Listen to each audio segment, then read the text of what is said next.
सत श्री अकाल, नमस्कार, आदाब। मैं हाँ बलबीर जंडू, तुहाडा सब दा सज्जन मीडिया चैनल उत्ते स्वागत है। राहुल गांधी की अगवाई में चल रही भारत जोड़ो यात्रा दौरान राहुल गांधी ਵੱਖ-ਵੱਖ मौकों के उत्ते प्रैस कॉन्फ्रेंस करके जिस ढंग नाल भारतीय जनता पार्टी ते राष्ट्रीय स्वयं सेवक संघ उत्ते सियासी हमले कर रहे हैं, उस नाल एक जिहड़ा बरतांत सिरजिया जा रहा है, उस बरतांत नूं सिरजण दे नाल नाल दूसरे पासे भारतीय जनता पार्टी नूं उसका जवाब देना पै रहा है। ते पर असीं देखते हैं कि पिछले जिहड़े 8 साल लंघे 9 साल लंघे, उन्हां दे विच भारतीय जनता पार्टी बरतांत सिरजदी सी ते कांग्रेस नूं उहदे जवाब देने पैंदे सी। एक तां असीं इस पक्ष दे उत्ते गल करांगे, दूसरा राहुल गांधी हुणां ने जिहड़ा सवरकर बारे बयान दिता है महाराष्ट्र विच, उसने नवे वाद विवाद फिर छेड़ दिते है ते महाराष्ट्र विच इस दा एक सियासी असर भी पै रहा है कि जिस तरह उन्हां दे उद्धव ठाकरे शरद पवार दीआं पार्टियां नाल गठजोड़ है उत्थे, उस दे उत्ते भी इसका असर पैण दे जिहड़े है वो चर्चे सुनने नूं मिल रहे हैं।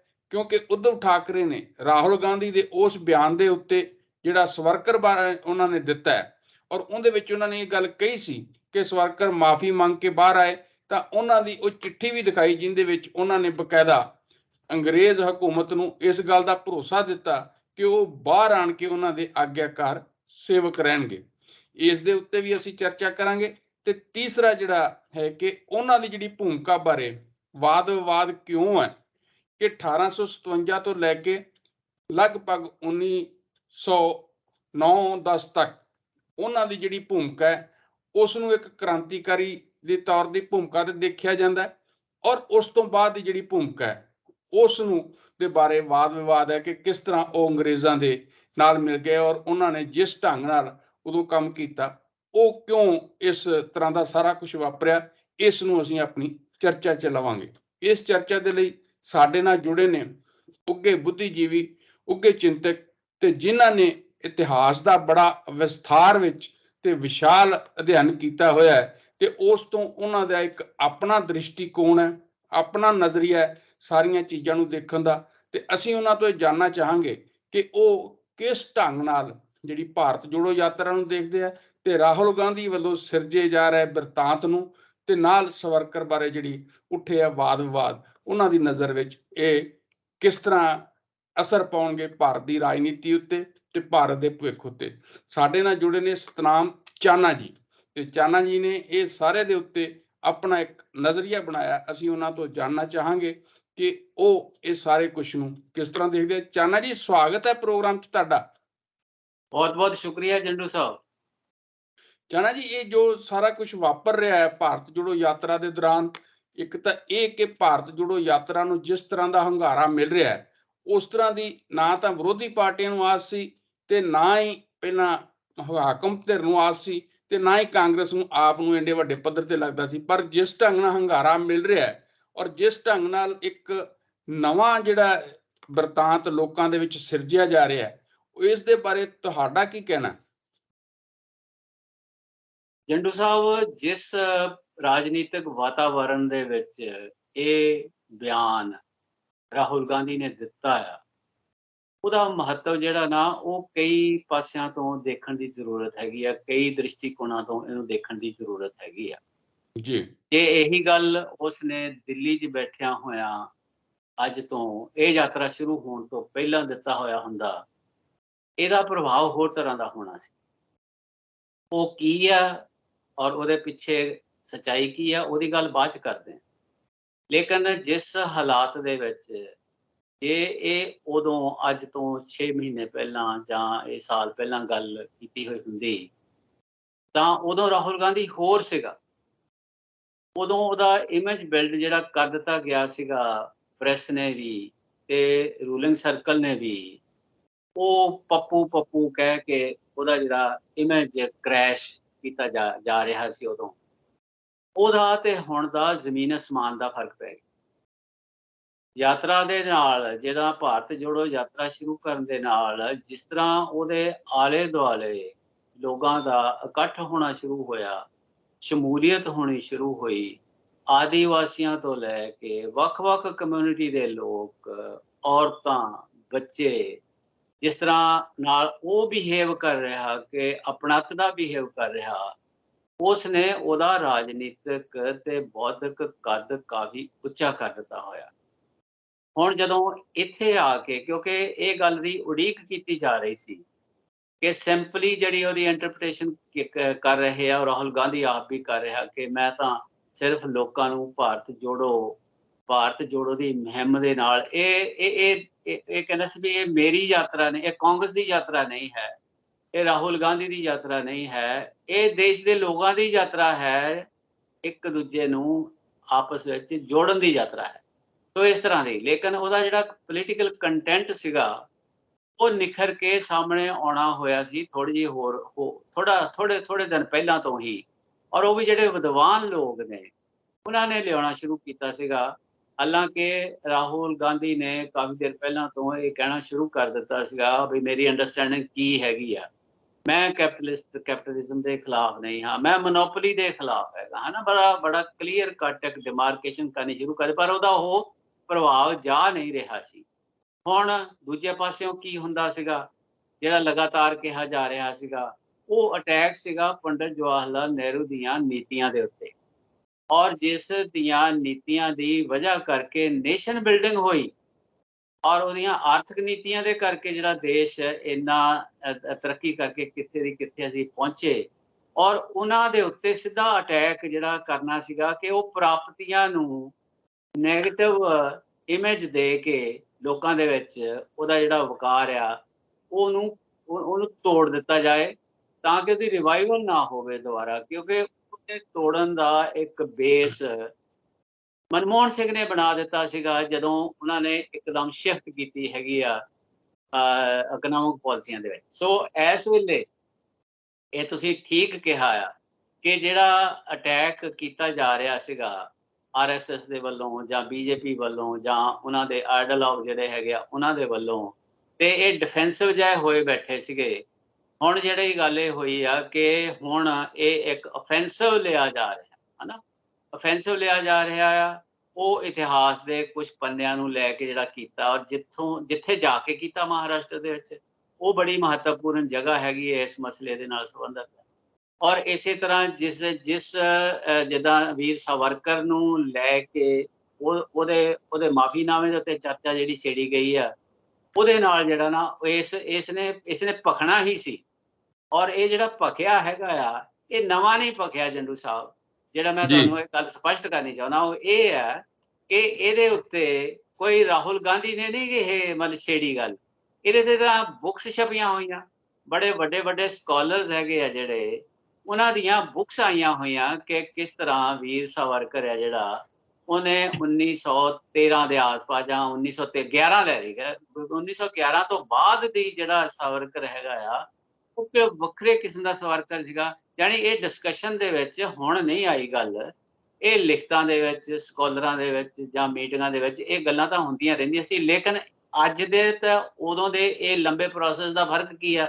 ਫਰਕ ਇਹ ਹੈਗਾ ਕਿ ਉਹ ਪਬਲਿਕ ਡੋਮੇਨ ਦੇ ਵਿੱਚ ਚਲਾ ਗਿਆ ਕੰਮ। ਹੁਣ ਆਮ ਲੋਕਾਂ ਦੇ ਸਾਹਮਣੇ ਸਵਾਲ ਖੜਾ ਹੋ ਗਿਆ ਕਿ ਵੀ ਕੀ ਇਹ ਜੋ ਕਿਹਾ ਗਿਆ ਰਾਹੁਲ ਗਾਂਧੀ ਦੇ ਵੱਲੋਂ ਇਹ ਸੱਚ ਸੀ ਕਿ ਇਹ ਝੂਠ ਸੀ? ਹੁਣ ਇਹਦਾ ਨਿਖਾਰਾ ਹੋਏਗਾ ਕਿ ਹਾਂ ਜੇ ਐਵੀਡੈਂਸਸ ਹੈਗੇ ਆ। ਉਹ ਕਿਹਾ ਇਹ ਜਾ ਰਿਹਾ ਕਿ 7 ਇਸ ਤਰ੍ਹਾਂ ਦੇ ਡਾਕੂਮੈਂਟ ਹੈਗੇ ਨੇ ਜਿਨ੍ਹਾਂ ਚੋਂ 4 ਤਾਂ ਸਿੱਧੇ ਅਵੇਲੇਬਲ ਨੇ, ਨੈਸ਼ਨਲ ਆਰਕਾਈਵ ਦੇ ਵਿੱਚ ਪਏ ਨੇ, ਔਰ ਉਹਨਾਂ ਦਾ ਜ਼ਿਕਰ ਹੈ, ਔਰ ਉਹਨਾਂ ਦੇ ਜਿਹੜੀਆਂ ਕਾਪੀਜ਼ ਜਿਹੜੀਆਂ ਉਹ ਪ੍ਰਾਪਤ ਆ, ਜਦੋਂ ਮਰਜ਼ੀ ਲਈਆਂ ਜਾ ਸਕਦੀਆਂ, ਜਿਹੜਾ ਮਰਜ਼ੀ ਲੈ ਸਕਦਾ ਆ। ਲੇਕਿਨ ਇਹਦਾ ਫਰਕ ਸਾਨੂੰ ਜ਼ਰੂਰ ਸਮਝਣਾ ਪੈਣਾ ਕਿ ਹੁਣ ਜਦੋਂ ਇਹ ਪਬਲਿਕ ਲੈਵਲ ਦੇ ਉੱਤੇ ਡਿਸਕਸ਼ਨ ਦੇ ਵਿੱਚ ਆ ਗਿਆ, ਤਾਂ ਹੁਣ ਇਸ ਦੀ ਇੱਕ ਜ਼ਰੂਰਤ ਪੈਦਾ ਹੋ ਗਈ ਆ ਕਿ ਇਹਦੇ ਤੇ ਸੀਰੀਅਲ ਡਿਸਕਸ਼ਨਸ ਹੋਣ, ਔਰ ਇਸ ਦੇ ਉੱਤੇ ਨੈੱਟ ਕੇ ਜਿਹੜਾ ਨਾ ਵਿਚਾਰ ਚਰਚਾ ਹੋਵੇ, ਔਰ ਪਬਲਿਕ ਦੇ ਵਿੱਚ ਵੀ, ਕਿਉਂਕਿ ਹੁਣ ਮਾਸ ਮੀਡੀਆ ਦਾ ਖਲਾਰਾ ਇੰਨਾ ਹੈਗਾ ਕਿ ਇਹ ਝੱਟ ਦੇ ਨਹੀਂ ਗੱਲ ਹੇਠਾਂ ਲੋਕਾਂ ਦੇ ਵਿੱਚ ਚਲੀ ਜਾਂਦੀ ਹੈਗੀ ਆ। ਪਹਿਲਾਂ ਤਾਂ ਬਹੁਤ ਵੱਡੀ ਭਾਰੀ ਗਿਣਤੀ ਲੋਕਾਂ ਦੀ ਐਸੀ ਸੀ ਜਿਹੜੀ ਅਖਬਾਰ ਪੜ੍ਹਦੀ ਹੀ ਨਹੀਂ ਸੀ, ਹੈ ਨਾ। ਹੁਣ ਇਹ ਆ ਕਿ ਹਰ ਵਿਅਕਤੀ ਦੇ ਜੇਬ ਦੇ ਵਿੱਚ ਜਿਹੜਾ ਉਹ ਮੋਬਾਈਲ ਹੈਗਾ ਆ, ਔਰ ਉਹਦੇ ਉੱਤੇ ਇਹ ਸਾਰਾ ਲਗਾਤਾਰ ਇਹ ਮਸਾਲਾ ਅਪਲੋਡ ਹੋ ਰਿਹਾ। ਪਰ ਚੰਨਾ ਜੀ, ਜਿਸ ਤਰ੍ਹਾਂ ਉद्धਵ ਠਾਕਰੇ ਹੋਣਾ ਨੇ, ਜਿਹੜੇ ਸਾਬਕਾ ਮੁੱਖ ਮੰਤਰੀ ਨੇ ਮਹਾਰਾਸ਼ਟਰ ਦੇ, ਉਹਨਾਂ ਨੇ ਇਹ ਤਾਂ ਗੱਲ ਕਹੀ ਹੈ ਕਿ ਜੋ ਰਾਹੁਲ ਗਾਂਧੀ ਉਹਨਾਂ ਨੇ ਕਿਹਾ ਮੇਰੇ ਉਹਦੇ ਨਾਲ ਮਤਭੇਦ ਹੈ, ਮੇਰੇ ਤਾਂ ਸਵਰਕਰ ਦਾ ਬੜਾ, ਮੇਰੇ ਮਨ 'ਚ ਤਾਂ ਬੜਾ ਉਹਨਾਂ ਦਾ ਸਤਿਕਾਰ ਹੈ ਤੇ ਮੈਂ ਉਹਨਾਂ ਦੀ ਬੜੀ ਇੱਜ਼ਤ ਕਰਦਾ। ਪਰ ਜੋ ਕੋਈ ਰਾਹੁਲ ਗਾਂਧੀ ਨੇ ਕਿਹਾ ਉਹਦੇ ਨਾਲ ਸਹਿਮਤ ਨਾ ਵੀ ਹੁੰਦਿਆਂ ਉਹਨਾਂ ਨੇ ਇਹ ਜ਼ਰੂਰ ਕਿਹਾ ਹੈਗਾ ਕਿ ਜੋ ਕੁਛ RSS ਜਾਂ BJP ਕਹਿ ਰਹੀ ਹੈ ਤੇ ਉਹ RSS ਨੂੰ ਵੀ ਇਸ ਗੱਲ ਦਾ ਜਵਾਬ ਦੇਣਾ ਚਾਹੀਦਾ ਹੈ ਕਿ ਉਹ ਆਜ਼ਾਦੀ ਅੰਦੋਲਨ ਦੌਰਾਨ ਉਹਦੀ ਕੀ ਭੂਮਿਕਾ ਸੀ। ਇੱਕ ਤੇ ਜੇ BJP ਇਹ ਗੱਲ ਠੀਕ ਮੰਨਦੀ ਹੈ ਕਿ ਸਵਰਕਰ ਜਿਹੜੇ ਆ ਏਡੇ ਵੱਡੇ ਵਿਚਾਰਕ ਸੀਗੇ ਤੇ ਹਿੰਦੂਤਵ ਦੀ ਵਿਚਾਰਧਾਰਾ ਨੂੰ ਉਹਨਾਂ ਨੇ ਹੀ ਜਿਹੜਾ ਉਹਦਾ ਮੁੱਢ ਬੰਨਿਆ, ਤਾਂ ਫਿਰ ਉਹਨਾਂ ਨੂੰ ਚਾਹੀਦਾ ਹੈ ਕਿ ਭਾਰਤੀ ਜਨਤਾ ਪਾਰਟੀ ਉਹਨਾਂ ਨੂੰ ਭਾਰਤ ਰਤਨ ਦੇ ਦੇਵੇ। ਉਹ ਉਹਨਾਂ ਨੇ ਇਸ ਤਰ੍ਹਾਂ ਦੀਆਂ ਗੱਲਾਂ ਵੀ ਕੀਤੀਆਂ। ਤੇ ਤੁਹਾਨੂੰ ਕੀ ਲੱਗਦਾ ਹੈ ਕਿ ਇਹਦੇ ਤੋਂ ਇਹ ਜਿਹੜਾ ਉਹਨਾਂ ਦਾ ਉੱਥੇ ਗੱਠਜੋੜ ਹੈ ਕਾਂਗਰਸ ਦਾ, ਉਹਦੇ ਨਾਲ ਉਹਦੇ ਤੇ ਵੀ ਕੋਈ ਅਸਰ ਪੈ ਸਕਦਾ ਹੈ? ਕਿਉਂਕਿ ਮਹਾਰਾਸ਼ਟਰ ਦੇ ਅੰਦਰ ਜਿਸ ਤਰ੍ਹਾਂ ਦੀ ਸਥਿਤੀ ਬਣੀ ਹੈ ਇਸ ਬਿਆਨ ਤੋਂ ਬਾਅਦ, ਭਾਰਤੀ ਜਨਤਾ ਪਾਰਟੀ ਦੇ ਵਰਕਰਾਂ ਨੇ ਕਈ ਥਾਵਾਂ ਦੇ ਉੱਤੇ ਰੋਸ ਪ੍ਰਦਰਸ਼ਨ ਵੀ ਕੀਤੇ ਆ। ਹਾਂਜੀ ਹਾਂਜੀ, ਮੇਰਾ ਖਿਆਲ ਹੈ ਕਿ ਤੁਹਾਡੀ ਜਾਣਕਾਰੀ 'ਚ ਹੀ ਹੋਣਾ ਕਿ ਕੋਈ FIR ਵਗੈਰਾ ਦਾ ਵੀ ਜਿਹੜਾ ਨਾ ਕਰਾਉਣ ਜੀ ਦੀ ਜੀ, ਕੋਸ਼ਿਸ਼ ਹਾਂਜੀ ਹਾਂਜੀ, ਕੋਸ਼ਿਸ਼ ਜਾਂ ਹੋ ਕਰ ਰਹੀ ਹੈ। ਦਿੱਤੀ ਗਈ, ਜਾਂ ਕਰ ਦਿੱਤੀ ਗਈ ਹੈ ਜਾਂ ਕੀਤੀ ਜਾ ਰਹੀ ਹੈ। ਔਰ ਉਹਦੇ ਵਿੱਚ ਇਹ ਵੀ ਹੈ ਕਿ ਕੋਈ ਵੀ ਬਹਾਨਾ, ਇਹ ਪਿਛਲੇ ਦਿਨਾਂ ਤੋਂ ਜਿਹੜਾ ਪ੍ਰੋਸੈਸ ਚੱਲ ਰਿਹਾ ਆ, ਇੱਕ ਸਟਰੈਂਥ ਮਿਲ ਰਹੀ ਆ, ਇੱਕ ਬੰਦੇ ਦਾ ਇਮੇਜ ਜਿਹੜਾ ਨਾ ਉਹ ਤਕਰੀਬਨ ਸਾਰੇ ਅੱਜ ਦੇ ਪੋਲੀਟੀਕਲ ਲੀਡਰ ਜਿਹੜੇ ਆਪੋਜੀਸ਼ਨ ਦੇ ਲੀਡਰ ਆ ਸਭ ਤੋਂ ਉੱਚਾ ਕੱਢ ਲਿਆ ਉਹਨੇ। ਔਰ ਦੂਸਰਾ ਇਹ ਹੈ ਕਿ ਉਹ ਜਿਹੜਾ ਲੱਗਦਾ ਸੀ ਕਿ ਖਤਮ ਹੋ ਗਿਆ, ਉਹਦੀ ਰਿਵਾਈਵਲ ਹੋ ਗਈ ਹੈ, ਰਿਵਾਈਵਲ ਹੋ ਕੇ ਸਟਰੈਂਥਨ ਹੋ ਰਿਹਾ। ਉਹਨੂੰ ਹੁਣ ਰੋਕਿਆ ਕਿਵੇਂ ਜਾਵੇ? ਇੱਕ ਤਾਂ ਇਹ ਬਹਾਨਾ ਵੀ ਹੋ ਸਕਦਾ ਹੈ ਕਿ ਲਓ ਜੀ ਉਹ ਹੁਣ FIR ਵੀ ਹੋ ਗਈ ਹੈ ਤੇ ਵੀ ਕਿਹਾ ਵੀ ਗਿਆ, ਔਰ ਇਹ ਮਹਾਰਾਸ਼ਟਰ ਦੇ ਮੁੱਖ ਮੰਤਰੀ ਦੇ ਵੱਲੋਂ ਇਹ ਗੱਲ ਕਹੀ ਵੀ ਗਈ ਹੈ ਸ਼ਿੰਦੇ ਵੱਲੋਂ ਕਿ ਇਹਦੀ ਯਾਤਰਾ ਨੂੰ ਜਿਹੜਾ ਨਾ ਰੋਕਿਆ ਜਾਣਾ ਚਾਹੀਦਾ, ਹਨਾ, ਇਹ ਗੱਲ ਕਹਿ ਦਿੱਤੀ ਗਈ। ਸੋ ਇਸ ਕਰਕੇ ਇਹ ਜੋ ਕੁਛ ਵਾਪਰਿਆ ਉਹ ਇਸ ਕਰਕੇ ਕਿਉਂਕਿ ਉਹਨਾਂ ਦੇ ਇਮੇਜ ਨੂੰ ਜਿਸ ਤਰ੍ਹਾਂ ਪੇਸ਼ ਕੀਤਾ ਗਿਆ ਪਬਲਿਕ ਦੇ ਵਿੱਚ, ਜਿਹੜੀ ਗੱਲ ਮੈਂ ਫਿਰ ਦੁਹਰਾਉਣੀ ਚਾਹੁੰਦਾ ਕਿ ਜੋ ਪਬਲਿਕ ਦੇ ਵਿੱਚ ਗਿਆ ਸੀ, ਜੋ ਆਮ ਭਾਰਤੀ ਦੇ ਵਿੱਚ ਗਿਆ ਸੀ, ਉਹ ਜੋ ਸਰਕਾਰ ਲੈ ਕੇ ਗਈ, ਹੈ ਨਾ, ਔਰ ਉਹ ਤੋਂ ਪਹਿਲਾਂ ਕਿੰਨੇ ਲੰਬੇ ਸਮੇਂ ਤੋਂ ਇਹ ਡਿਸਕਸ਼ਨ 'ਚ ਸੀਗਾ ਕਿ ਵੀ ਕਿਸ ਤਰ੍ਹਾਂ ਦੋ ਬਹੁਤ ਉਹਨਾਂ ਦੇ ਚਰਚਿਤ ਲੈਟਰ ਹੈਗੇ 1913 ਵਾਲਾ ਤੇ 1920 ਵਾਲਾ, ਜਿਹਦੇ ਵਿੱਚ ਉਹਨਾਂ ਨੇ ਅੰਗਰੇਜ਼ ਸਾਮਰਾਜ ਤੋਂ ਮਾਫੀ ਮੰਗੀ ਔਰ ਕਿਹਾ ਕਿ ਮੈਨੂੰ ਤੁਸੀਂ ਬਾਹਰ ਕੱਢੋਗੇ, ਮੈਨੂੰ ਇੱਥੇ ਅੰਦਰ ਰੱਖਣ ਦਾ ਤੁਹਾਨੂੰ ਫਾਇਦਾ ਨਹੀਂ ਹੋਣਾ ਜਿੰਨਾ ਮੈਨੂੰ ਬਾਹਰ ਕੱਢਣ ਦਾ ਫਾਇਦਾ ਹੋਣਾ। ਮੈਂ ਸਰਕਾਰ ਦੀਆਂ ਨੀਤੀਆਂ ਦੇ ਅਨੁਕੂਲ ਜੋ ਉਹਦੇ ਹਿੱਤਾਂ ਵਿੱਚ ਹੋਏਗਾ ਉਹਦੇ ਮੁਤਾਬਕ ਕੰਮ ਕਰਾਂਗੇ। ਜਿਹਦੀ ਮੋਟੇ ਤੌਰ ਤੇ ਇੰਟਰਪ੍ਰੀਟੇਸ਼ਨ ਇਹ ਬਣਦੀ ਹੈ। ਇਹ ਡਿਸਕਸ਼ਨ 'ਚ ਦੱਸੇਗਾ ਹੀ, ਲੇਕਿਨ ਪਬਲਿਕ ਦੇ ਵਿੱਚ ਨਹੀਂ ਸੀ ਜਿਨ੍ਹਾਂ ਦੀ ਸਟਰੈਂਥ ਦੇ ਨਾਲ, ਜਿਨ੍ਹਾਂ ਦੀ ਵੋਟ ਦੇ ਨਾਲ ਉਹ ਪਾਵਰ ਦੇ ਵਿੱਚ ਆਉਂਦੇ ਸੀ। ਹੁਣ ਇਹ ਸਵਾਲ ਜਿਹੜਾ ਨਾ ਉੱਥੋਂ ਤੱਕ ਥੱਲੇ ਤੱਕ ਇਹ ਚਲਿਆ ਗਿਆ। ਉद्धਵ ਠਾਕਰੇ ਦਾ ਇਸ ਤਰ੍ਹਾਂ ਇਹਦਾ ਕਹਿੰਦੇ ਵੀ ਤੁਸੀਂ ਵੀ ਹੁਣ ਜਵਾਬ ਦਿਓ, ਤੁਸੀਂ ਦੱਸੋ, ਤੁਸੀਂ ਤਾਂ ਉਦੋਂ ਸੀਗੇ, ਹਨਾ, ਤੁਸੀਂ ਹੁਣ ਇਹਨੂੰ ਇਹ ਦੇਖਣ ਵਾਲੀ ਗੱਲ ਹੈ ਕਿ ਜਿੱਦਾਂ ਇੱਕ ਸਾਡੇ ਸਕਾਲਰ ਨੇ ਸ਼ਮਸ ਇਸਲਾਮ, ਉਹ ਇਹ ਕਹਿੰਦੇ ਆ ਕਿ ਜਦੋਂ ਮਹਾਤਮਾ ਗਾਂਧੀ ਜੀ ਨੂੰ ਗੋਲੀ ਮਾਰੀ ਗਈ ਸੀ, ਉਦੋਂ ਹੀ ਅਗਰ ਇਹ ਡਾਕੂਮੈਂਟ ਪਬਲਿਕ ਦੇ ਵਿੱਚ ਆ ਜਾਂਦੇ ਜਾਂ ਲੈ ਆਂਦੇ ਜਾਂਦੇ ਤਾਂ ਸ਼ਾਇਦ RSS ਦਾ ਇਸ ਤਰ੍ਹਾਂ ਦਾ ਜਿਹੜਾ ਨਾ ਗਠਨ ਨਾ ਹੋ ਸਕਦਾ। ਯਾਨੀ ਉਹਨਾਂ ਨੇ ਇਹ ਗੱਲ ਬੜੀ ਸਾਫ਼ ਕਹੀ ਹੈ। ਮੈਂ ਉਹਨਾਂ ਨੂੰ ਸੁਣਿਆ ਵੀ ਹੈ, ਮੈਂ ਉਹਨਾਂ ਦੀ ਬੁੱਕ ਵੀ ਪੜ੍ਹੀ ਹੈ ਜਿਹੜੀ ਉਹਨਾਂ ਨੇ ਲਿਖੀ ਹੋਈ ਆ ਵੀਰ ਸਾਵਰਕਰ ਦੇ ਉੱਪਰ। ਤੋ ਇਸ ਕਰਕੇ ਉਹ ਇਹ ਆ ਕਿ ਵੀ ਇੱਕ ਜਿੱਦਾਂ ਸ਼ਾਇਦ ਰਾਹੁਲ ਗਾਂਧੀ ਨੇ ਕਿਹਾ ਕਿ ਜੀ ਉਹ ਡਰ ਗਏ ਥੇ, ਹਨਾ, ਉਹਦੇ ਵਿੱਚ ਡਰ ਦੇ ਨਾਲੋਂ ਉਹਦੇ ਪਿੱਛੇ ਇੱਕ ਪਲੈਨਿੰਗ ਹੈ ਜਿਹੜੀ ਨਾ ਉਹ ਦੇਖਣ ਵਾਲੀ ਹੈਗੀ ਆ ਕਿ ਉਹਨਾਂ ਦਾ ਬਾਹਰ ਆ ਕੇ ਜਿਸ ਤਰ੍ਹਾਂ ਦਾ ਆਪਣਾ ਬਣਾਉਣਾ ਔਰ ਨਵੇਂ ਢੰਗ ਦਾ ਇੱਕ ਸਿਧਾਂਤ ਹੈ ਜਿਹੜਾ ਉਹਨੂੰ ਕ੍ਰੀਏਟ ਕਰਨਾ ਔਰ ਉਹਨੂੰ ਇੰਪਲੀਮੈਂਟ ਕਰਨਾ ਆ। ਔਰ ਮੁੱਖ ਭੂਮਿਕਾ ਜਿਹੜੀ ਨਾ ਉਹਦੇ ਵਿੱਚੋਂ ਸਾਨੂੰ ਨਜ਼ਰ ਆਏਗੀ ਕਿ ਅਸਲ ਦੇ ਵਿੱਚ ਏਦਾਂ ਨਹੀਂ ਹੈ ਕਿ ਬਈ ਉਹ ਸਾਵਰਕਰ ਸਾਹਿਬ ਜੇਲ੍ਹ ਦੇ ਵਿੱਚ ਡਰ, ਲੇਕਿਨ ਉਹਨਾਂ ਨੇ ਅੰਦਰ ਰਹਿ ਕੇ ਵੀ ਜਿੱਥੇ ਉਹ ਰਹੇ, ਕਾਲੇ ਪਾਣੀ 'ਚ ਰਹੇ, ਉਹ ਪੰਜਾਬ ਦੇ ਨਾਲ ਉਹਨਾਂ ਦਾ ਸਿੱਧਾ ਜਿਹੜਾ ਸੰਬੰਧ ਨਾ ਉਹ ਇਸ ਕਰਕੇ ਵਧੇਰੇ ਬਣਦਾ ਕਿ ਕਾਲੇ ਪਾਣੀ ਦੀ ਜੇਲ੍ਹ ਦੇ ਵਿੱਚ ਜਿੰਨੇ ਗਦਰਾਈਟ ਸੀਗੇ, ਪੰਜਾਬੀ ਸੀਗੇ, ਸਰਦਾਰ ਸੀਗੇ, ਔਰ ਉਹਨਾਂ ਦੀ ਬਹੁਤ ਭਾਰੀ ਗਿਣਤੀ ਸੀ ਔਰ ਜਿਨ੍ਹਾਂ ਨੇ ਆਪਣੇ ਤਨ ਦੇ ਉੱਤੇ ਇਸ ਤਰ੍ਹਾਂ ਦੇ ਤਸੀਹੇ ਸਹੇ, ਜਿਨ੍ਹਾਂ ਦਾ ਜਾਣੀ ਤੁਸੀਂ ਸੁਣ ਨਹੀਂ ਸਕਦੇ ਕਿ ਮਹੀਨਿਆਂ ਦੇ ਮਹੀਨੇ ਉਹਨਾਂ ਨੂੰ ਨੰਗੇ ਰੱਖਿਆ ਹੋਵੇ, ਕਿਸ ਤਰ੍ਹਾਂ ਦਾ ਜਿਹੜਾ ਨਾ ਉਹ ਇੰਬੈਲੈਂਸ ਹੋ ਗਿਆ, ਦਿਮਾਗੀ ਤੌਰ ਤੇ ਵੀ ਕਈਆਂ ਦੇ ਉੱਤੇ ਅਸਰ ਹੋ ਗਿਆ। ਔਰ ਬਹੁਤ ਸਾਰੇ ਬੰਦਿਆਂ ਨੇ, ਜਿੱਦਾਂ ਬਾਬਾ ਸੂਣ ਸਿੰਘ ਭਕਨਾ ਹੈਗੇ ਆ, ਜਿਸ ਤਰ੍ਹਾਂ ਉਹਨਾਂ ਨੂੰ ਪਿੰਜਰੇ ਦੇ ਵਿੱਚ ਰੱਖਿਆ ਗਿਆ ਔਰ ਉਹ ਸਾਰੀ ਉਮਰ ਮੁੜ ਕੇ ਲੱਕ ਸਿੱਧਾ ਕਰਕੇ ਨਹੀਂ ਤੁਰ ਸਕੇ, ਏਦਾਂ ਮਤਲਬ ਨਾ ਜਿੰਨੇ ਸਾਲ, ਲੇਕਿਨ ਕਿਸੇ ਨੇ ਮਾਫੀ ਨਹੀਂ ਮੰਗੀ।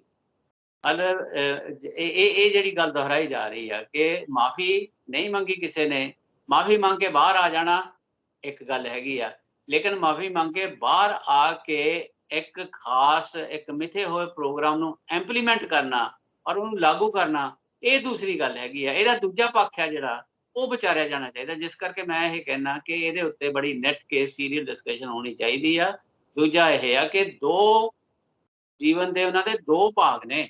ਤੇ ਚਾਹਨਾ ਇਸ ਤੋਂ ਪਹਿਲਾਂ ਮੈਂ ਚਾਹਾਂਗਾ ਕਿ ਜਿਸ ਤਰ੍ਹਾਂ ਰਾਹੁਲ ਗਾਂਧੀ ਹੋਣਾ ਨੇ ਇਹ ਗੱਲ ਕਹੀ ਹੈਗੀ ਹੈ ਕਿ ਬਕਾਇਦਾ ਜਿਹੜਾ ਉਹਨਾਂ ਨੇ ਜੋ ਇਹ ਜਿਸ ਢੰਗ ਨਾਲ ਉਦੋਂ ਜਿਹੜੇ ਆ ਮਹਾਤਮਾ ਗਾਂਧੀ ਵੀ ਅੰਦਰ ਸੀ, ਜਵਾਹਰ ਲਾਲ ਨਹਿਰੂ ਵੀ ਅੰਦਰ ਸੀ, ਸਰਦਾਰ ਪਟੇਲ ਵੀ ਅੰਦਰ ਸੀ, ਔਰ ਹੋਰ ਬਹੁਤ ਸਾਰੇ ਸੈਂਕੜੇ ਜਿਹੜੇ ਆਜ਼ਾਦੀ ਘੁਲਾਟੀਏ ਸੀ ਅੰਦਰ ਸੀ, ਪਰ ਉਹਨਾਂ ਚੋਂ ਕਿਸੇ ਨੇ ਵੀ ਇਸ ਤਰ੍ਹਾਂ ਦਾ ਨਹੀਂ ਕੀਤਾ। ਤੇ ਨਾਲ ਦੀ ਨਾਲ ਇਹ ਕਿ ਉਹਨਾਂ ਨੇ, ਰਾਹੁਲ ਗਾਂਧੀ ਨੇ ਜੋ ਸ਼ਬਦ ਕਹੇ ਹੈ ਕਿ ਉਹ ਉਹਨਾਂ ਨਾਲ ਧੋਖਾ ਕੀਤਾ ਸਗੋਂ ਉਸ ਵਰਕਰ ਨੇ। ਨਹੀਂ, ਇਹ ਆ ਜਿਹੜੇ ਤੁਸੀਂ ਨਾਂ ਲਏ ਨਾ, ਇਹਨਾਂ ਨੂੰ ਤਾਂ ਸਾਰਾ ਜਿਹੜਾ ਨਾ ਦੇਸ਼ ਬਹੁਤ ਚੰਗੀ ਤਰ੍ਹਾਂ ਜਾਣਦਾ ਹੈ। ਆਜ਼ਾਦੀ ਘੁਲਾਟੀਏ ਔਰ ਆਜ਼ਾਦੀ ਦੇ ਵਿੱਚ ਉਹਨਾਂ ਨੇ ਆਪਣਾ ਰੋਲ ਅਦਾ ਕੀਤਾ। ਕਿਸੇ ਨੇ ਕਿਤੇ ਜੇਲ੍ਹ ਕੱਟੀ, ਕਿਸੇ ਨੇ ਕਿਤੇ ਜੇਲ੍ਹ ਕੱਟੀ, ਕਿਸੇ ਨੇ ਮਾਫੀ ਨਹੀਂ ਮੰਗੀ। ਇਹ ਗੱਲ ਇੱਕ ਦਰੁਸਤ ਹੈਗੀ ਆ। ਮੈਂ ਉਹਨਾਂ ਦੀ ਕਰਦਾ ਆ ਜਿਹੜੇ ਸੈਂਕੜਿਆਂ ਦੀ ਗਿਣਤੀ ਦੇ ਵਿੱਚ ਇਹਨਾਂ ਦੇ ਨਾਲ ਸੀਗੇ। ਜੀ ਉਸੇ ਜੀ ਤਰ੍ਹਾਂ ਜੀ। ਦੇ ਉਹਨਾਂ ਨੂੰ ਕੌਣ ਜਾਣੂਗਾ ਇਸ ਦੇਸ਼ ਦੇ ਵਿੱਚ, ਹੈ ਨਾ? ਕਿਉਂਕਿ ਪੰਜਾਬ ਦੇ ਲੋਕ ਇਸ ਕਰਕੇ ਜਾਣਦੇ ਕਿਉਂਕਿ ਉਹਨਾਂ ਦਾ ਸਿੱਧਾ ਗਦਰ ਮੂਵਮੈਂਟ ਦੇ ਨਾਲ ਸੰਬੰਧ ਸੀਗਾ। ਔਰ ਕਿਸੇ ਨੇ ਵੀ ਹਥਿਆਰ ਸੁੱਟੇ, ਕਿਸੇ ਨੇ ਵੀ ਆਪਣੇ ਆਪ ਨੂੰ ਆਤਮ ਸਮਰਪਣ ਕੀਤਾ ਕਿ ਜੀ ਸਾਨੂੰ ਛੱਡ ਦਿਓ ਜਾਂ ਸਾਡਾ ਜਿਹੜਾ ਨਾ ਉਹ ਮਾਫੀ ਦੇ ਦਿਓ। ਉਹਨਾਂ ਨੇ ਜੇਲ੍ਹ ਦੇ ਅੰਦਰ ਦੁੱਖਾਂ ਤਕਲੀਫਾਂ ਦੇ ਖਿਲਾਫ ਅੰਦਰ ਵੀ ਸੰਘਰਸ਼ ਕੀਤਾ ਔਰ ਭੁੱਖ ਹੜਤਾਲਾਂ ਵੀ ਰੱਖੀਆਂ, ਹੈ ਨਾ? ਲੇਕਿਨ ਉਹਨਾਂ ਭੁੱਖ ਹੜਤਾਲਾਂ ਦੇ ਵਿੱਚ ਸਾਵਰਕਰ ਸਾਹਿਬ ਨੇ ਹਿੱਸਾ ਨਹੀਂ ਲਿਆ। ਤੇ ਇਸ ਕਰਕੇ ਇਹ ਜਿਹੜੀ ਗੱਲ ਹੈ ਨਾ, ਦੋ ਵੱਖਰੀਆਂ ਗੱਲਾਂ ਕਿ ਉਹ ਜਿਨ੍ਹਾਂ ਨੇ ਜਿਹੜੇ ਫਾਂਸੀਆਂ ਤੇ ਚੜ੍ਹ ਗਏ, ਜਿਨ੍ਹਾਂ ਨੇ ਉਮਰਾਂ ਕੱਟੀਆਂ ਉੱਥੇ, ਔਰ ਉਹ ਵੀ ਤਾਂ ਆਜ਼ਾਦੀ ਘੁਲਾਟੀਏ ਉਨੇ ਹੀ ਜ਼ਿਆਦਾ ਮਹੱਤਵਪੂਰਨ ਨੇ ਜਿਨ੍ਹਾਂ ਨੂੰ ਆਪਾਂ ਨਾਂ ਲੈਂਦੇ, ਜਿਨ੍ਹਾਂ ਨੇ ਬਾਅਦ ਵਿੱਚ, ਕਿਉਂਕਿ ਉਹ ਨੈਸ਼ਨਲ ਲੈਵਲ ਦੇ ਉੱਤੇ ਲੋਕ ਉਹਨਾਂ ਨੂੰ ਜਾਣਦੇ ਨੇ। ਇਤਿਹਾਸ ਨੇ ਦੁਹਰਾ ਕੇ ਉਹਨਾਂ ਦੇ ਬਾਰੇ 'ਚ ਲੋਕਾਂ ਨੂੰ, ਸਾਡੇ ਬੱਚਿਆਂ ਨੂੰ, ਵਿਦਿਆਰਥੀਆਂ ਨੂੰ ਦੱਸ ਦਿੱਤਾ ਹੋਇਆ। ਲੇਕਿਨ ਬਹੁਤ ਸਾਰੇ ਸੈਂਕੜਿਆਂ ਦੀ ਗਿਣਤੀ ਵਿੱਚ। ਸੋ ਇਸ ਕਰਕੇ ਜਿਹੜਾ ਨਾ ਰਾਹੁਲ ਗਾਂਧੀ ਦਾ ਇਹ ਕਹਿਣਾ, ਉਹਦੇ 'ਚ ਨਾਲ ਉਹ ਵੀ ਜੋੜਨਾ ਉਹਨਾਂ ਨੂੰ ਚਾਹੀਦਾ ਕਿ ਜਿਹੜੇ ਉਹਨਾਂ ਦੇ ਨਾਲ ਰਹਿ ਰਹੇ ਸੀਗੇ, ਜਿਨ੍ਹਾਂ ਨੇ ਬੜੇ ਦੁੱਖ ਝੇਲੇ, ਉਹਨਾਂ 'ਚੋਂ ਕਿਸੇ ਨੇ ਮਾਫੀ ਮੰਗੀ? ਕਿਸੇ ਨੇ ਨਹੀਂ ਮੰਗੀ, ਹੈ ਨਾ? ਸੋ ਇਸ ਕਰਕੇ ਮਾਫੀ ਆਪਣੀ ਜਗ੍ਹਾ ਤੇ ਹੈਗੀ ਆ, ਜਾਂ ਮਰਸੀ ਪਟੀਸ਼ਨ ਦੇਣੀ ਆਪਣੀ ਜਗ੍ਹਾ ਤੇ ਹੈ। ਲੇਕਿਨ ਉਹ ਤੋਂ ਬਾਅਦ ਦੇ ਜਿਹੜੀਆਂ ਕਾਰਵਾਈਆਂ ਹੋਈਆਂ, ਤੇ ਇਸ ਕਰਕੇ ਮੈਂ ਇਹ ਕਹਿਣਾ ਕਿ ਵੀ ਜਿਹੜਾ ਉਹਨਾਂ ਦਾ ਪਹਿਲਾ ਹਿੱਸਾ ਜੀਵਨ ਆ, ਪਹਿਲਾ ਦਾ ਜਿਹੜਾ ਤੁਸੀਂ 1857 ਦੀ ਗੱਲ ਕੀਤੀ ਨਾ, 57 ਤੋਂ ਬਾਅਦ 1857 ਹਾਂਜੀ। 1857 ਨਹੀਂ, ਲੇਕਿਨ 1857 ਦੇ ਗਦਰ ਦੇ ਬਾਰੇ 'ਚ ਜੋ ਉਹਨਾਂ ਦੀ ਰਚਨਾ ਹੈਗੀ ਆ, ਇੱਕ ਬੜੀ ਮਹੱਤਵਪੂਰਨ ਰਚਨਾ ਹੈ। 1800 ਪਹਿਲੀ ਜੰਗੇ ਆਜ਼ਾਦੀ ਜਿਹੜੀ ਆਪਾਂ ਵੀ ਪੜ੍ਹਦੇ ਰਹੇ ਹਾਂ। ਔਰ ਉਹ ਪਹਿਲੇ ਆਪਣੇ ਜੀਵਨ ਦੇ ਵਿੱਚ ਉਹਨਾਂ ਦੀਆਂ ਜਿਹੜੀਆਂ ਰਚਨਾਵਾਂ ਸੀ, ਉਹਨਾਂ ਨੂੰ ਗਦਰ ਅਖਬਾਰ ਦੇ ਵਿੱਚ ਵੀ ਜਗ੍ਹਾ ਮਿਲਦੀ ਰਹੀ ਹੈ, ਸੀਰੀਅਲਾਈਜ਼ ਕਰਕੇ ਵੀ ਛਪਦੇ ਰਹੇ। ਔਰ ਉਦੋਂ ਤੱਕ ਦਾ ਇੱਕ ਰੈਵੋਲੂਸ਼ਨਰੀ ਪਾਰਟ ਉਹਨਾਂ ਦੇ ਜ਼ਿੰਦਗੀ ਦਾ ਹੈਗਾ ਆ। ਔਰ ਉਹ 1911 ਤੱਕ ਦਾ ਮੰਨਣਾ ਚਾਹੀਦਾ, ਕਿਉਂਕਿ 1911 ਤੱਕ ਜਿਹੜਾ ਉਹਨਾਂ ਦਾ ਜੀਵਨ ਦਾ, ਰਹਿਣ ਦਾ, ਕੁਰਬਾਨੀ ਕਰਨ ਦਾ, ਲਿਖਣ ਦਾ ਥਾਟ ਪ੍ਰੋਸੈਸ ਹੈਗਾ, ਉਹ ਤੇ ਬਾਅਦ ਵਾਲੇ ਦਾ ਬਿਲਕੁਲ ਫਰਕ ਹੈਗਾ ਆ। ਉਹ ਤੋਂ ਪਹਿਲਾਂ ਦੀਆਂ ਰਚਨਾਵਾਂ ਜਿਹੜੀਆਂ, ਉਹਨਾਂ ਨੂੰ ਵੀ ਉਜਾਗਰ ਜੇ ਕੀਤਾ ਜਾਏ ਤਾਂ ਉਹ ਆਪਣੇ ਆਪ ਹੀ ਅੱਜ ਦੇ ਉਹਨਾਂ ਦੇ ਸਿਧਾਂਤ ਦੇ ਜਿਹੜਾ ਨਾ ਉਹ ਖਿਲਾਫ ਕਈ ਚੀਜ਼ਾਂ ਜਾਣਗੀਆਂ, ਤੁਸੀਂ ਜੇ ਦੇਖੋਗੇ। ਇਸ ਕਰਕੇ ਔਰ ਇਹ ਇੱਕ ਐਸੀ ਇਤਿਹਾਸਿਕ ਪਰਸਨੈਲਿਟੀ ਹੈ ਜਿਹਦਾ ਪਹਿਲਾ ਪਾਰਟ ਜ਼ਿੰਦਗੀ ਦਾ ਵੀ ਲੋਕਾਂ ਦੇ ਸਾਹਮਣੇ ਆਉਣਾ ਚਾਹੀਦਾ, ਜਿਹੜਾ ਅੱਜ ਦੇ ਸਿਧਾਂਤ ਨੂੰ ਜਿਹੜਾ ਕੰਟਰਡਿਕਟ ਕਰੇਗਾ, ਹਨਾ? ਤੇ ਸੋ ਔਰ ਉਹ ਤੋਂ ਬਾਅਦ ਤੁਹਾਡਾ ਕਹਿਣ ਦਾ ਮਤਲਬ ਇਹ ਹੈ ਕਿ ਇਹਦੇ ਤੇ ਇੱਕ ਜਨਤਕ ਬਹਿਸ ਹੋ ਜਾਣੀ ਚਾਹੀਦੀ ਹੈ ਕਿ ਉਹਨਾਂ ਬਹਿਸ ਦੀ ਸ਼ੁਰੂ ਹੋ ਗਈ, ਬਹਿਸ ਸ਼ੁਰੂ ਹੋ ਗਈ ਔਰ ਇਹ ਚੱਲਦੀ ਰਹਿਣੀ ਚਾਹੀਦੀ ਹੈ, ਹਨਾ? ਜਿਹੜੇ ਉਹਨਾਂ ਦੇ ਕੋਈ ਪਹਿਲੇ ਜ਼ਿੰਦਗੀ ਦੇ ਪਾਰਟ ਹੈਗੇ ਉਹ ਵੀ ਸਾਹਮਣੇ ਆਉਣੇ ਚਾਹੀਦੇ ਆ, ਜਿਹੜੇ ਉਹ ਤੋਂ ਬਾਅਦ ਸਿਸਟਮੈਟਿਕਲੀ ਹੋਇਆ, ਜਿੱਥੇ ਤੱਕ ਇਹ ਦੇਸ਼ ਪਹੁੰਚਿਆ, ਔਰ ਉਹ ਵੀ ਜਿਹੜਾ ਨਾ ਉਹ ਡਿਸਕਸ ਹੋਣਾ ਚਾਹੀਦਾ ਆ। ਔਰ ਇਹਨੂੰ ਇਮੋਸ਼ਨਸ ਤੋਂ ਉੱਪਰ ਉੱਠ ਕੇ ਇੱਕ ਇਤਿਹਾਸ ਦੀ ਇੱਕ ਇਤਿਹਾਸਕ ਵਿਅਕਤੀ ਹੈ ਔਰ ਉਹਦੇ ਉੱਤੇ ਬਹੁਤ ਬੈਲੈਂਸਡ ਜਿਹੜੀ ਨਾ ਉਹ ਬਹਿਸ ਦੀ ਜ਼ਰੂਰਤ ਹੈਗੀ ਆ। ਮੈਂ ਸਮਝਦਾ ਕਿ ਜਿਹੜਾ ਇਸ ਸਮੇਂ ਤੇ ਰਾਹੁਲ ਗਾਂਧੀ ਨੇ ਇਹ ਚਰਚਾ ਛੇੜੀ ਆ ਤੇ ਮਹਾਰਾਸ਼ਟਰ 'ਚ ਜਾ ਕੇ ਛੇੜੀ ਆ ਔਰ ਉਹ ਉਹਨਾਂ ਦਾ ਇੱਕ ਹੋਰ ਐਂਗਲ ਹੈਗਾ ਕਿ ਉਹ ਹੁਣ ਤੱਕ ਜਿਹੜਾ ਡਿਫੈਂਸਿਵ ਰਹੇ ਸੀਗੇ ਉਹਨੂੰ ਉਹਨਾਂ ਨੇ ਆਫੈਂਸ ਦੇ ਵਿੱਚ ਚੇਂਜ ਕਰ ਦਿੱਤਾ। ਆਫੈਂਸ ਵਿੱਚ ਐਸਾ ਚੇਂਜ ਕੀਤਾ ਕਿ ਇਹ ਆਮ ਚਰਚਾ ਦਾ ਜਿਹੜਾ ਨਾ ਉਹ ਵਿਸ਼ਾ ਬਣ ਗਿਆ ਇਸ਼ੂ। ਵੈਸੇ ਵੀ ਚਾਹਨਾ ਜੀ ਉद्धਵ ਠਾਕਰੇ ਦੇ ਇਹ ਕਹਿਣ ਤੋਂ ਬਾਅਦ ਵੀ ਔਰ ਪੱਤਰਕਾਰਾਂ ਵੱਲੋਂ ਵੀ ਇਹ ਪੁੱਛਣ ਦੇ ਬਾਅਦ ਵੀ ਔਰ ਜਿਹੜਾ ਉਹਨਾਂ ਨੇ ਹੁਣ ਬਿਆਨ ਦਿੱਤਾ ਹੈ ਕਿ ਮੈਂ ਆਪਣੀ ਗੱਲ ਤੇ ਪੂਰੀ ਤਰ੍ਹਾਂ ਕਾਇਮ ਆ ਤੇ ਮੈਂ ਕੋਈ ਆਪਣੇ ਕੋਲੋਂ ਨਹੀਂ ਕਹਿ ਰਿਹਾ। ਇਤਿਹਾਸ ਦੀਆਂ ਜਿਹੜੀਆਂ ਪੁਸਤਕਾਂ ਉਹਨਾਂ ਵਿੱਚ ਲਿਖਿਆ ਆ, ਮੈਂ ਤਾਂ ਇਤਿਹਾਸਿਕ ਪੁਸਤਕਾਂ ਦਾ ਹਵਾਲਾ ਦੇ ਰਿਹਾ। ਇਹ ਗੱਲ ਉਹਨਾਂ ਨੇ ਕਹੀ ਹੈਗੀ ਹੈ। ਪਰ ਅਸੀਂ ਦੂਸਰੇ ਪਾਸੇ ਨਾਲ ਇਹ ਦੇਖਦੇ ਹਾਂ ਕਿ ਭਾਰਤੀ ਜਨਤਾ ਪਾਰਟੀ 2014 ਤੋਂ 2022 ਤੱਕ ਦਾ ਜਿਹੜਾ ਸਫ਼ਰ ਹੈ ਉਹ ਸਾਰਾ ਹੀ ਉਹਨਾਂ ਨੇ ਦਾ ਕਹਿਣਾ ਹੈ ਕਿ ਹਿੰਦੂਤਵ ਦੀ ਜਿਹੜੀ ਵਿਚਾਰਧਾਰਾ, ਜਿਹੜਾ ਸਵਰਕਰ ਨੇ ਸਿਧਾਂਤ ਦਿੱਤਾ ਸੀ ਉਹਦੇ ਮੁਤਾਬਕ ਹੀ ਅਸੀਂ ਅੱਗੇ ਵਧ ਰਹੇ ਹਾਂ ਤੇ ਉਹ ਹੀ ਹਿੰਦੂਤਵ ਸਿਰਜਣਾ ਚਾਹੁੰਦੇ। ਤੇ ਤੁਹਾਨੂੰ ਕੀ ਲੱਗਦਾ ਉਸ ਦੇ ਉੱਤੇ ਹੁਣ ਕੋਈ ਅਸਰ ਪਏਗਾ? ਉਹ ਸਾਰੀ ਜਿਹੜੀ ਇੰਨੇ ਲੰਮੇ ਚਿਰ ਦੀ ਉਹ ਮੁਹਿੰਮ ਚਲਾ ਰਹੇ ਸੀ। ਨਹੀਂ, ਜੇ ਉਹ ਇਸ ਤਰ੍ਹਾਂ ਪੇਸ਼ ਕਰਦੇ ਆ ਵੀ ਜਿਹੜਾ ਸਿਧਾਂਤ ਵੀਰ ਸਾਵਰਕਰ ਨੇ ਦਿੱਤਾ ਸੀ ਅਸੀਂ ਉਹਦੇ ਤੇ ਚੱਲਦਿਆਂ ਹੋਏ ਇੱਥੇ ਪਹੁੰਚੇ ਹਾਂ ਜੀ ਔਰ ਅਸੀਂ ਉਹਦੇ ਤੇ ਚੱਲ ਰਹੇ ਹਾਂ, ਅਸੀਂ ਉਹਦੇ ਤੇ ਚੱਲਣ ਦਾ ਐਦ ਕਰਦੇ ਹਾਂ ਤਾਂ ਉਹਦੇ ਜਿਹੜੇ ਰਿਜ਼ਲਟ ਸਾਹਮਣੇ ਆ ਰਹੇ ਆ ਹੁਣ ਔਰ ਜਿਸ ਤਰ੍ਹਾਂ ਦਾ ਉਹਦਾ ਪ੍ਰਭਾਵ ਗਿਆ ਆ ਸਾਡੇ ਸਮਾਜਿਕ ਪੱਧਰ ਦੇ ਉੱਤੇ ਕਿ ਉਹ ਸਾਰੇ ਦੇਸ਼ ਦੇ ਆਮ ਲੋਕਾਂ ਨੂੰ ਉਹ ਪ੍ਰਵਾਨ ਨਾ ਪਿਆ। ਔਰ ਇਹੀ ਤਾਂ ਡਿਸਕਸ਼ਨ ਦਾ ਇੱਕ ਮਸਲਾ ਹੈਗਾ ਕਿ ਕੀ ਉਹ ਪ੍ਰਵਾਨ ਆ ਲੋਕਾਂ ਨੂੰ, ਕੀ ਉਹ ਲੋਕਾਂ ਦੇ ਦੇਸ਼ ਦੀ ਜਨਤਾ ਨੇ ਉਹ ਪ੍ਰਵਾਨ ਕਰ ਲਿਆ ਹੋਇਆ ਜਿਹਦੇ ਵਿੱਚੋਂ ਹੁਣ ਇਹ ਭਾਰਤ ਜੋੜੋ ਕਿੱਥੋਂ ਨਿਕਲਿਆ ਹੈ ਨਾ। ਭਾਰਤ ਕੋਈ ਐਸਾ ਤਾਂ ਹੈ ਨਹੀਂ ਹੈ ਕਿ ਵੀ ਇਹ ਕੋਈ ਟੁਕੜਾ ਇੱਧਰ ਹੈ ਕੋਈ ਇੱਧਰ ਹੈ ਕੋਈ ਇੱਧਰ ਹੈ ਨਾ। ਪਰ ਲੇਕਿਨ ਸਮਾਜਿਕ ਲੈਵਲ ਦੇ ਉੱਤੇ ਜੋ ਇੱਕ ਮਾਹੌਲ ਬਣ ਰਿਹਾ ਸੀ ਔਰ ਜੇ ਉਹ ਇਹ ਗੱਲ ਕਹਿੰਦੇ ਕਿ ਵੀ ਅਸੀਂ ਉਸ ਸਿਧਾਂਤ ਤੇ ਚੱਲਦਿਆਂ ਹੋਇਆ ਇਹ ਸਾਰਾ ਕੁਝ ਜੇ ਕੀਤਾ ਹੋਇਆ ਤਾਂ ਇਹ ਕੁਦਰਤੀ ਹੈ ਕਿ ਹੁਣ ਇਹ ਡਿਸਕਸ਼ਨ ਹੋਰ ਖੁੱਲੇਗੀ ਹੈ ਨਾ। ਔਰ ਉਹ ਸਿਧਾਂਤ ਕੀ ਹੈਗਾ ਆ ਹੁਣ ਉਹਦੇ ਉੱਤੇ ਵੀ ਚਰਚਾ ਜਿਹੜੀ ਨਾ ਉਹ ਹੋਰ ਖੁੱਲੇਗੀ ਜਿਹੜੀ ਕਿ ਮੈਂ ਸਮਝਦਾ ਕਿ ਇੱਕ ਅੱਛਾ ਮੋੜ ਆਇਆ ਹੈਗਾ ਕਿ ਸਾਡੇ ਇਹ ਸਾਰੇ ਕੁਝ ਨੂੰ ਜਿਹੜਾ ਨਾ ਉਹ ਨਾਲ ਜੋੜਿਆ ਜਾਏ।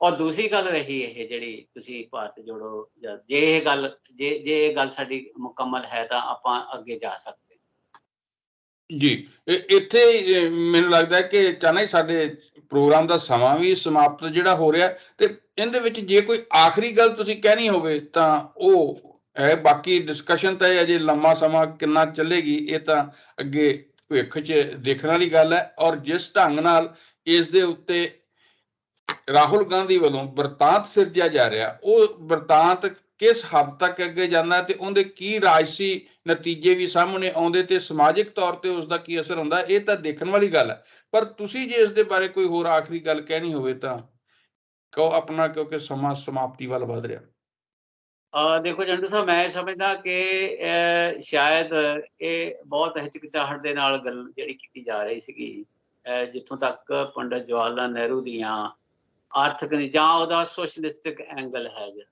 ਹਨਾ, ਇਹ ਮੁਕਾਬਲਤਨ ਜਿਹੜਾ ਜਿਸ ਤਰ੍ਹਾਂ ਦਾ ਇਹਨਾਂ ਦੇ ਵਿਚਾਰ ਸੀਗੇ ਔਰ ਉਹ ਇਹ ਨਹੀਂ ਕਿ ਵੀ ਇਹ ਵੀਰ ਸਾਵਰਕਰ ਜਾਂ ਉਹਨਾਂ ਦੇ ਸਿਧਾਂਤ ਬਾਰੇ ਜਾਂ ਉਹਨਾਂ ਦੀ ਬਾਅਦ ਦੀ ਦੇਣ ਬਾਰੇ ਹੀ ਚਰਚਾ ਹੋਣੀ ਚਾਹੀਦੀ ਆ ਔਰ ਉਹਦੇ ਉੱਤੇ ਇਹਦੇ ਨਾਲ ਦੀ ਨਾਲ ਚਰਚਾ ਵੀ ਰਿਵਾਈਵ ਹੋਣੀ ਚਾਹੀਦੀ ਆ ਕਿ ਕੀ ਦੇਸ਼ ਜਿਨ੍ਹਾਂ ਪਾਲਿਸੀਆਂ ਨੂੰ ਲੈ ਕੇ ਚੱਲਿਆ ਸੀ ਜਾਂ ਆਰਥਿਕ ਪਾਲਿਸੀਆਂ ਜਿਹੜੀਆਂ ਲਾਗੂ ਕਰਨ ਦੀ ਕੋਸ਼ਿਸ਼ ਕੀਤੀ ਸੀਗੀ ਇਸ ਦੇਸ਼ ਨੇ ਜਿਹਦੇ ਨਤੀਜੇ ਨਿਕਲੇ ਉਹਦੇ ਉੱਤੇ ਵੀ ਜਿਹੜੀ ਨਾ ਦੁਬਾਰਾ ਫੇਰ ਡਿਸਕਸ਼ਨ ਜਿਹੜੀ ਨਾ ਉਹ ਰੀਓਪਨ ਹੋਣੀ ਚਾਹੀਦੀ ਹੈ ਔਰ ਉਹਨੂੰ ਵੀ ਵੱਡੇ ਪੈਮਾਨੇ ਤੇ ਡਿਸਕਸ ਕੀਤਾ ਹੋਇਆ ਜਾਣਾ ਚਾਹੀਦਾ ਹੈ। ਇੰਨਾ ਕਹਿ ਲੈਣਾ ਹੀ ਕਾਫੀ ਨਹੀਂ ਹੈ ਕਿ ਜੀ ਮੈਂ ਤਾਂ ਮੋਨੋਪੋਲੀ ਦੇ ਖਿਲਾਫ ਹਾਂ, ਮੈਂ ਕੈਪੀਟਲਿਜ਼ਮ ਦੇ ਖਿਲਾਫ ਨਹੀਂ ਹਾਂ, ਰਾਹੁਲ ਗਾਂਧੀ ਦਾ। ਔਰ ਇਹ ਇੱਕ ਸਿੰਪਲ ਜਿਹਾ ਇੱਕ ਸਿੱਧੀ ਸਧਾਰਨ ਜਿਹੜੀ ਨਾ ਚੀਜ਼, ਲੇਕਿਨ ਆਪਣੀਆਂ ਕਿਹਨਾਂ ਪਾਲਿਸੀਆਂ ਨੇ ਦੇਸ਼ ਨੂੰ ਇੱਥੇ ਪਹੁੰਚਾਇਆ ਅੱਜ ਦੀ ਸਥਿਤੀ ਦੇ ਵਿੱਚ ਜਿਹੜੀ ਮਹਿੰਗਾਈ ਤੇ ਗਰੀਬੀ ਤੇ ਆਪਣਾ ਬੇਰੁਜ਼ਗਾਰੀ ਦਾ ਜਿਹੜਾ ਸਟੇਟਸ ਪੈਦਾ ਹੋ ਗਿਆ ਔਰ ਉਹ ਤੇ ਉਹਦੇ ਵਿੱਚੋਂ ਨਿਕਲਣ ਦਾ ਰਸਤਾ ਕੀ ਆ ਤੇ ਕੀ ਕੀਤਾ ਜਾਣਾ ਚਾਹੀਦਾ, ਇਹ ਅਜੇ ਸਪੈਲ ਆਊਟ ਉਹਨਾਂ ਨੂੰ ਕਰਨਾ ਪੈਣਾ ਹੈਗਾ ਕਿ ਕੀ ਕੀਤਾ ਜਾਣਾ ਚਾਹੀਦਾ ਹੈਗਾ। ਸੋ ਇਸ ਕਰਕੇ ਇਹ ਇੱਕ ਮੂਵਮੈਂਟ ਜਿਹੜੀ ਆ ਖੜੀ ਹੋ ਰਹੀ ਆ, ਲੋਕਾਂ ਦੇ ਮਨਾਂ ਵਿੱਚ ਹੈ।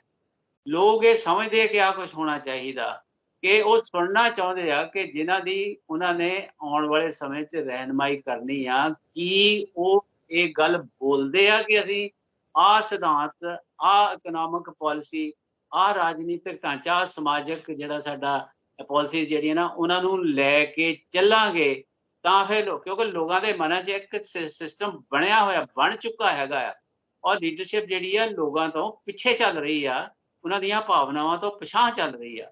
ਉਹ ਸਪੈਲ ਆਊਟ ਕਰਨ ਦਾ ਜਿਹੜਾ ਨਾ ਸਮਾਂ ਹੁਣ ਹੈਗਾ ਹੈ, ਮੈਂ ਸਮਝਦਾ ਕਿ ਇਹ ਆਉਣ ਵਾਲੇ ਕੀ ਉਸ ਪਾਸੇ ਵੱਲ ਨੂੰ ਇਹ ਜਿਹੜੀ ਸ਼ੁਰੂ ਕੀਤੀ ਆ ਰਾਹੁਲ ਗਾਂਧੀ ਨੇ ਯਾਤਰਾ, ਇਹਦਾ ਜਿਹੜਾ ਸਿਧਾਂਤਕ ਪੱਖ ਹੈਗਾ, ਰਾਜਨੀਤਿਕ ਪੱਖ ਹੈਗਾ, ਉਹ ਏਦਾਂ ਨਿਖਾਰ ਹੁੰਦਾ ਜਿਹੜਾ ਨਾ ਅੱਗੇ ਵੱਲ ਨੂੰ ਵਧੇਗਾ। ਕਿ ਲੋਕਾਂ ਦੀਆਂ ਭਾਵਨਾ ਦੇ ਅਨੁਕੂਲ ਉਹ ਇਹ ਗੱਲਾਂ ਕਰਨ ਦੇ ਲਈ ਅੱਗੋਂ ਤੋਂ ਤਿਆਰ ਹੈਗੇ ਆ, ਕਰਨਗੇ। ਔਰ ਇਸ ਦੀ ਜਿਹੜੀ ਨਾ ਲੋਕਾਂ ਨੂੰ ਉਡੀਕ ਹੈਗੀ ਹੈ ਕਿ ਉਹਨਾਂ ਦੇ ਮਨ ਦੀ ਗੱਲ ਉਹ ਪੂਰੀ ਦੀ ਪੂਰੀ ਜੋ ਜਾਣਨਾ ਚਾਹੁੰਦੇ ਆ ਕੀ ਉਹ ਬੋਲ ਰਹੇ ਆ। ਸੋ ਇਸ ਤਰ੍ਹਾਂ ਦਾ ਜਿਹੜਾ ਨਾ ਇਹ ਦੋਸਤੋ, ਜਿਸ ਤਰ੍ਹਾਂ ਅਸੀਂ ਗੱਲ ਕਰ ਰਹੇ ਸੀ ਭਾਰਤ ਜੋੜੋ ਯਾਤਰਾ ਦੀ, ਭਾਰਤ ਜੋੜੋ ਯਾਤਰਾ ਨੇ ਆਪਣੇ 72 ਦਿਨਾਂ ਦਾ ਸਫ਼ਰ ਪੂਰਾ ਕਰ ਲਿਆ ਔਰ 1570 ਕਿਲੋਮੀਟਰ ਉਹ ਚੱਲ ਚੁੱਕੇ ਆ ਪੈਦਲ। ਤਾਂ ਇਹ ਸਾਰੀ ਸਥਿਤੀ ਦੇ ਵਿੱਚ ਜੋ ਕੁਝ ਨਵਾਂ ਸਿਰਜਿਆ ਜਾ ਰਿਹਾ ਉਸ ਦਾ ਇੱਕ ਆਪਣਾ ਜਿਹੜਾ ਪ੍ਰਭਾਵ ਪੈ ਰਿਹਾ, ਜਿਸ ਤਰ੍ਹਾਂ ਚਾਨਾ ਜੀ ਨੇ ਦੱਸਿਆ ਕਿ ਉਹ ਸਾਰੇ ਦਾ ਆਉਣ ਵਾਲੇ ਸਮੇਂ ਦੇ ਅੰਦਰ ਜਦੋਂ ਤੱਕ ਯਾਤਰਾ ਖਤਮ ਹੋਏਗੀ ਤਾਂ ਕਿਸ ਤਰ੍ਹਾਂ ਦਾ ਅਸਰ ਸਾਰੇ ਮੁਲਕ 'ਚ ਦੇਖਣ ਨੂੰ ਮਿਲੇਗਾ ਤੇ ਕਿਸ ਤਰ੍ਹਾਂ ਦੀ ਜਿਹੜੀ ਹਿੰਦੂਤਵ ਬਾਰੇ ਜਿਹੜੇ ਉਹਨਾਂ ਦੇ ਵਿਚਾਰਧਾਰਕ ਆਗੂ ਨੇ ਭਾਰਤੀ ਜਨਤਾ ਪਾਰਟੀ ਦੇ, ਆਰਐਸਐਸ ਦੇ, ਉਹਨਾਂ ਦੇ ਬਾਰੇ ਜਿਹੜੀ ਚਰਚਾ ਛਿੜੀ ਆ ਉਸ ਦੇ ਕੀ ਨਤੀਜੇ ਸਾਹਮਣੇ ਆਉਂਦੇ ਆ, ਉਸ ਦੀ ਜਿਹੜੀ ਉਸ ਦੇ ਉੱਤੇ ਕਿੰਨੀ ਬਹਿਸ ਰਾਜਸੀ ਤੌਰ ਤੇ, ਸਮਾਜਿਕ ਤੌਰ ਤੇ ਅੱਗੇ ਵੱਧਦੀ ਹੈ ਤੇ ਲੋਕ ਉਸ ਨੂੰ ਕਿਸ ਤਰ੍ਹਾਂ ਰਹਿੰਦੇ ਆ, ਇਹ ਹੁਣ ਦੋਸਤੋ ਅਸੀਂ ਦੇਖਾਂਗੇ ਆਉਣ ਵਾਲੇ ਸਮੇਂ ਦੇ ਵਿੱਚ। ਅੱਜ ਸਾਡਾ ਜਿਹੜਾ ਪ੍ਰੋਗਰਾਮ ਦਾ ਸਮਾਂ ਇੱਥੇ ਹੀ ਸਮਾਪਤ ਹੁੰਦਾ ਤੇ ਜਿਹੜੇ ਦੋਸਤ ਸਾਡੇ ਇਸ ਪ੍ਰੋਗਰਾਮ ਨਾਲ ਜੁੜੇ ਦੋਸਤੋ, ਜੇ ਤੁਹਾਨੂੰ ਸਾਡਾ ਇਹ ਪ੍ਰੋਗਰਾਮ ਪਸੰਦ ਆਇਆ ਹੋਵੇ ਤਾਂ ਤੁਸੀਂ ਇਸ ਨੂੰ ਲਾਈਕ ਵੀ ਜ਼ਰੂਰ ਕਰਨਾ, ਆਪਣੇ ਦੋਸਤਾਂ ਨਾਲ ਵੀ ਸ਼ੇਅਰ ਕਰਨਾ ਤੇ ਚੈਨਲ ਨੂੰ ਜ਼ਰੂਰ ਸਬਸਕ੍ਰਾਈਬ ਕਰਨਾ। ਤੁਹਾਡਾ ਬਹੁਤ ਬਹੁਤ ਧੰਨਵਾਦ ਦੋਸਤੋ। ਤੇ ਜੇ ਕੋਈ ਤੁਹਾਡੀ ਟਿੱਪਣੀ ਹੋਵੇ ਦੋਸਤੋ ਤਾਂ ਉਹ ਵੀ ਤੁਸੀਂ ਜਿਹੜੀ ਸਾਡੇ ਫੇਸਬੁੱਕ ਪੇਜ ਤੇ ਜਾ ਕੇ ਕਰ ਸਕਦੇ ਹੋ, ਜਾਂ ਤੁਸੀਂ YouTube ਦਾ ਜਿਹੜਾ ਕਮੈਂਟ ਬਾਕਸ ਹੈ ਉੱਥੇ ਜਾ ਕੇ ਇਹ ਟਿੱਪਣੀ ਆਪਣੀ ਕੋਈ ਵੀ ਤੁਹਾਡੇ ਮਨ 'ਚ ਰਾਏ ਹੋਵੇ ਇਸ ਪ੍ਰੋਗਰਾਮ ਬਾਰੇ ਉਹ ਉੱਥੇ ਦੇ ਸਕਦੇ ਹੋ। ਤੇ ਚਾਨਾ ਜੀ ਤੁਹਾਡਾ ਵੀ ਬਹੁਤ ਬਹੁਤ ਧੰਨਵਾਦ। ਸ਼ੁਕਰੀਆ ਜੰਡੂ ਸਾਹਿਬ।